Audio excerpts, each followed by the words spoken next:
Hello students, welcome back to the lecture series of mechanical properties of fluids. This is lecture 6 of the series and we are going to start today's lecture with the topic of surface tension. So first, let's start with the definition. I'll read out the definition. Surface tension, we use the symbol T, is defined as tangential force acting per unit length on both the sides of an imaginary line drawn on the free surface of the liquid. Okay, so let's understand this definition. For that, we have drawn an imaginary line PQ on the free surface of liquid as shown in the figure. Now, this imaginary line PQ consists of various molecules of liquid on it. These molecules of liquid, they experience a cohesive force. The cohesive force on these molecules is acted by other molecules of the liquid on both the sides of the line. So, the molecules which are not on the line, they exert a stretching force on the molecules which are on the line. So, we can basically say that line PQ is experiencing a stretching force from both the sides. Now, let's say that this stretching force is equal to F. So, stretching force is equal to F. And this stretching force is nothing but the cohesive force acting on the molecules which are on line PQ. And who is acting this force? This force is acting because of the other molecules of the liquid on the surface which are not on line PQ. Now, once we have this stretching force, let's divide this stretching force by the length of line PQ. Let's say the length is L. So we are taking this length as L. So what we have done is we have drawn an imaginary line. Then we have calculated the net stretching force acting on that line. And we have divided that net stretching force by the length of the line. Now, once we do this, the quantity that we get is called as surface tension. And the symbol that we use for surface tension is T. So the formula for surface tension is nothing but force per unit length. This force is actually acting on an imaginary line which is drawn on the free surface of the liquid. Now, since we have the formula, now what we can do is we can find out the unit for surface tension. To find out the unit for surface tension, we just need to take unit of force and divide it by the unit of length. So the unit of force is Newton and the unit of length is meter. So the unit of surface tension is Newton per meter. It is Newton per meter. Okay, let's start with the next topic of this lecture, which is nothing but surface energy. I'll read the definition first. The extra energy of the molecules in the surface layer is called the surface energy of the liquid. So let's understand this definition. Now, according to this definition, the molecules in the surface layer, they are having some extra energy as compared to the molecules which are lying well inside the liquid. And that extra energy is nothing but surface energy. Okay. Now let us understand that why do these molecules in the surface film have extra energy. For that, we consider a molecule which is well inside the liquid. This molecule is experiencing a net cohesive force which is equal in all directions, and therefore the net cohesive force is equal to 0. We now drag this molecule upwards and take it to the surface film. So now let's say the particle or the molecule is in surface film. Once this molecule enters the surface film, we know that it experiences a net downward force. Now, if we are dragging this molecule upwards, we have to work against this net downward force. And we know that whenever we do work against a force, it is stored as potential energy in the object. So now, when we are dragging the molecule upwards, there is some potential energy stored in the molecule. Potential energy stored in the molecule. Thus, we can say that all the molecules in the surface film, all the molecules in the surface film store some potential energy. And when we sum the potential energies of all the molecules, what we get is nothing but surface energy. So thus, surface energy can be defined as the potential energy which is stored in the molecules of the liquid that lie within the surface film of the liquid. Okay, now let us understand the next topic, which is relation between surface energy and surface tension. To understand this topic, we consider a rectangular frame P, P dash, S dash, S. This rectangular frame, we dip it into a soap solution, and therefore a soap film is formed, which is nothing but soap film PQRS. Now, the QR arm, it's a movable arm, and because of the surface tension of the soap film, it is experiencing a force towards left, which is nothing but the force F as shown over here. So this is the force F that is acting on the movable arm QR, and therefore the arm QR will try to move towards left. The arm QR will try to move towards left. Now, first, let's calculate the force acting on the movable arm QR. For that, we use the formula of surface tension, force per unit length.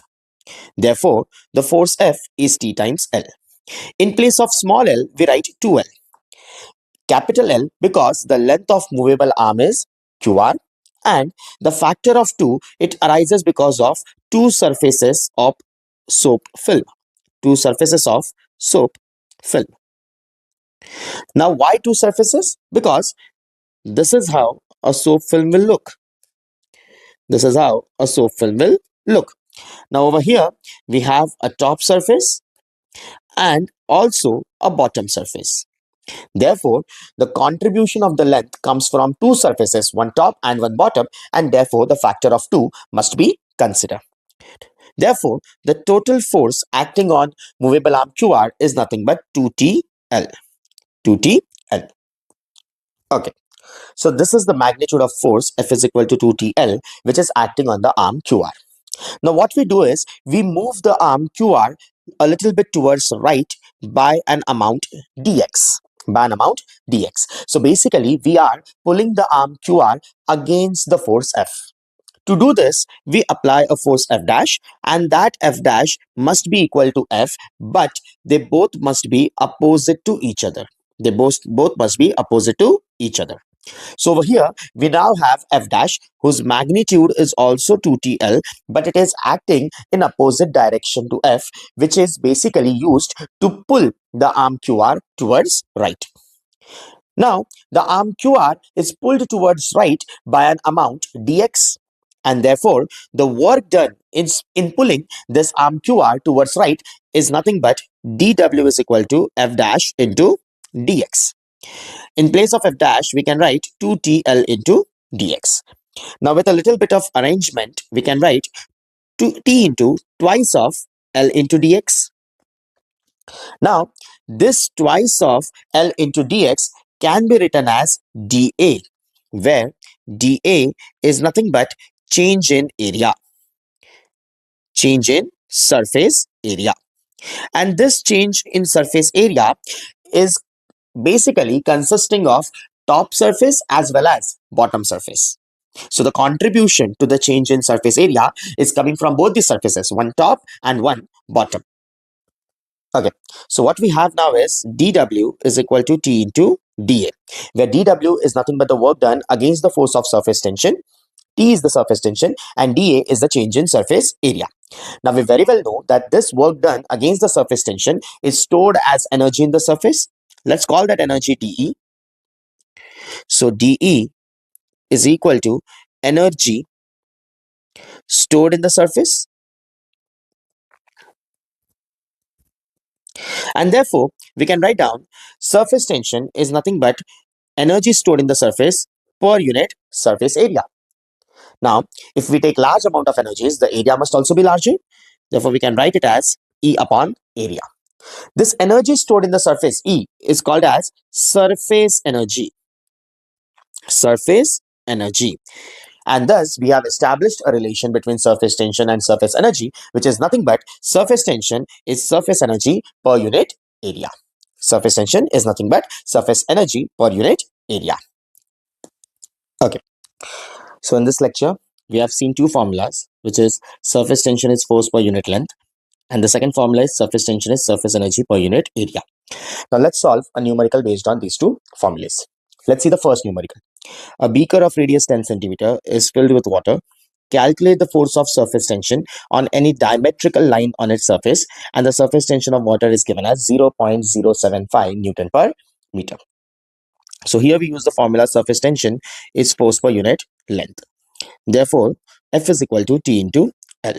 The surface tension is given as 0.075 Newton per meter, and the length, the radius is 10 centimeter. Therefore, the diameter becomes 20 centimeter, and 20 centimeter is 0.2 meter. So we have 75 divided by 1000 into 2 divided by 10. So that comes out to be 150 into 10 to power minus 4, which is 15 into 10 to power minus 3, which is nothing but 1.5 into 10 to power minus 2 Newton. So this is the force which is acting on the diametrical line in a beaker of radius 10 centimeter. Okay, let's solve the next question. They're asking us the energy stored in a soap bubble of diameter 6 centimeter and surface tension 0.04 Newton per meter is nearly. And they've given us a note that the soap bubble has two surfaces, which means whatever area we calculate, we have to multiply it by 2. So let's see. They're asking us energy stored. So we can use the formula surface energy is equal to surface tension into area. Surface tension is 0.04 and area of the soap bubble, the surface area, can be written as 4 pi r square, and we multiply it by 2 because the soap solution has two surfaces. So 0.04 into 8 into pi. The diameter is 6 centimeter, so the radius will be 3 centimeter, and therefore in place of r square we can write down 0.03 ka whole square. 0.04 into 8 is 0.32 into pi 3 over 100 into 3 over 100. So that is nothing but 0.32 into 9 into pi into 10 to power minus 4.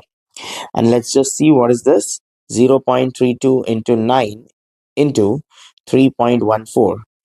The value is 9.0432 into 10 to power minus 4. So we can write it down basically as 0.9 into 10 to power minus 3 joules. So this is nothing but the energy stored in a soap bubble of diameter 6 centimeter with surface tension 0.04 Newton per meter. 0.9 into 10 to power minus 3 joules.